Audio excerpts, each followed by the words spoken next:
இங்கே வந்திருக்க VIP guest அதெல்லாம் தாண்டி எனக்கு ரொம்ப பிடிச்சவங்க நினைக்கிறேன். அவங்க வெயிட் பண்ணுறது எனக்கு கொஞ்சம் பதட்டமாக இருக்குது. சிவா சார் சாரி சார், அண்ணே சிவா அண்ணே ரொம்ப ரொம்ப சாரிங்கண்ணே, நீங்கள் ரொம்ப நேரமாச்சு எல்லோரும் வந்து வெயிட் பண்ணிட்டீங்க, மன்னிக்குவோம் அண்ணே சார் சாரி சார். சிவா அண்ணே எந்த சூழலும் நான் எல்லா இடத்துலையுமே நான் பார்க்க வேண்டிய ஒரு மனிதர். நான் என்னை பார்த்தோன்னே ஃபஸ்ட்டு கூப்பிட்டு மார்பு வலிக்கு என்னை இருக்க கட்டி பிடிச்சிக்குவார். நான் எதாவது பேசினேன்டா பேசவே முடியாது, அப்படியே இருக்க கட்டி பிடிச்சிக்குவார். ஒரு நிமிஷம் நல்லாரா தம்பி, நீ நல்லா இல்லாமல் யாரா நல்லா இருப்பா, நல்லாரான்னு சொல்லுவார். ரொம்ப ரொம்ப நன்றிங்கண்ணே. சிவா சார் ரொம்ப ரொம்ப நன்றிங்க சார். நிறையா விஷயம் உங்களுக்கு நான் கற்றுக்கிட்டு இருக்கேன் சார், நிறையா விஷயங்கள் சார். இவ்வளோ பெரிய இயக்குனர் ஒரு ஷூட்டிங் ஸ்பாட்டில் உங்களை பார்த்துருக்கேன். உங்களுடைய அணுகுமுறை கடவுளே உங்களை இப்படியே வச்சுக்கோங்க சார். எல்லாருமே உங்கள் ஃபேமிலி எல்லோரும் எந்த குறையில்லாமல் இருக்காங்க சார். ஒரு மணி நேரம் உங்கள் ஷூட்டிங் ஸ்பாட்டை வந்து பார்த்தாங்கண்டா, உங்கள் அணுகுமுறையை பார்த்தாங்கண்டா, இவ்வளோ மரியாதை கொடுக்கணுமா எல்லாத்துக்கும். இவர் மேலே இவர் கீழே இல்லை, இவர் டேரக்டர் இவங்க ஜூனியர் ஆர்டிஸ்ட்டு கிடையாதுல்ல. ஆமாம் இல்லை, எல்லாருமே ஒன்று தானே, எதுக்கு இப்படி கத்தணும். இப்போ நிறைய வயசில் உங்கள் மூலமாக சார் நான் சினிமாவில் நான் பார்த்தேன். ஸோ அதே நேரத்தில் என்னோடய படங்கள் சின்ன சின்ன ட்ரெய்லர் டீசர் எதுவாக இருந்தாலும் பார்த்துட்டு உடனே எனக்கு ஃபோன் பண்ணி எனக்கு ஒரு வாழ்த்து சொல்லுவீங்க சார். அந்த வாழ்த்து ஒரு 10 செகண்டில் முடிகிற வாழ்த்து இல்லை சார், அது பல மைல் தோறும் அது நம்ம ஒரு நம்பிக்கை கொடுக்கணும் சார். அந்த வாழ்த்து ரொம்ப ரொம்ப நன்றிங்க சார்.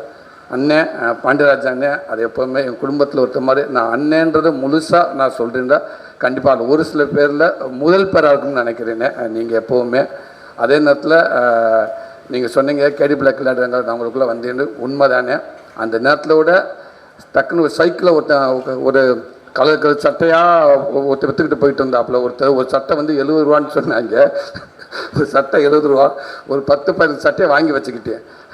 அப்போ கூட சொல்லி சார் விமல் டிரைவர் தான் சொன்னாப்புல, எதுக்கு சார் இந்த சட்டையெல்லாம் வாங்குறேன், நல்லாவா இருக்கான், இது அந்த படத்துக்குடா, இந்த கண்டிப்பாக வரும்பாரு அழைப்பு, பேசாமல் வர அப்படின்னு சொல்லி சட்டையை வாங்கி காரில் வச்சுட்டு விமல் கூட, ஏங்க இருங்க பேசாமல் இருங்க, கேட்போம் இல்லையா சட்டையை போட்டு நிற்போமுங்க, உங்களை நம்பி ஒரு 10 சட்டை வாங்கிட்டு அப்படின்னு சொல்லுவோம்னு சொன்னேன்.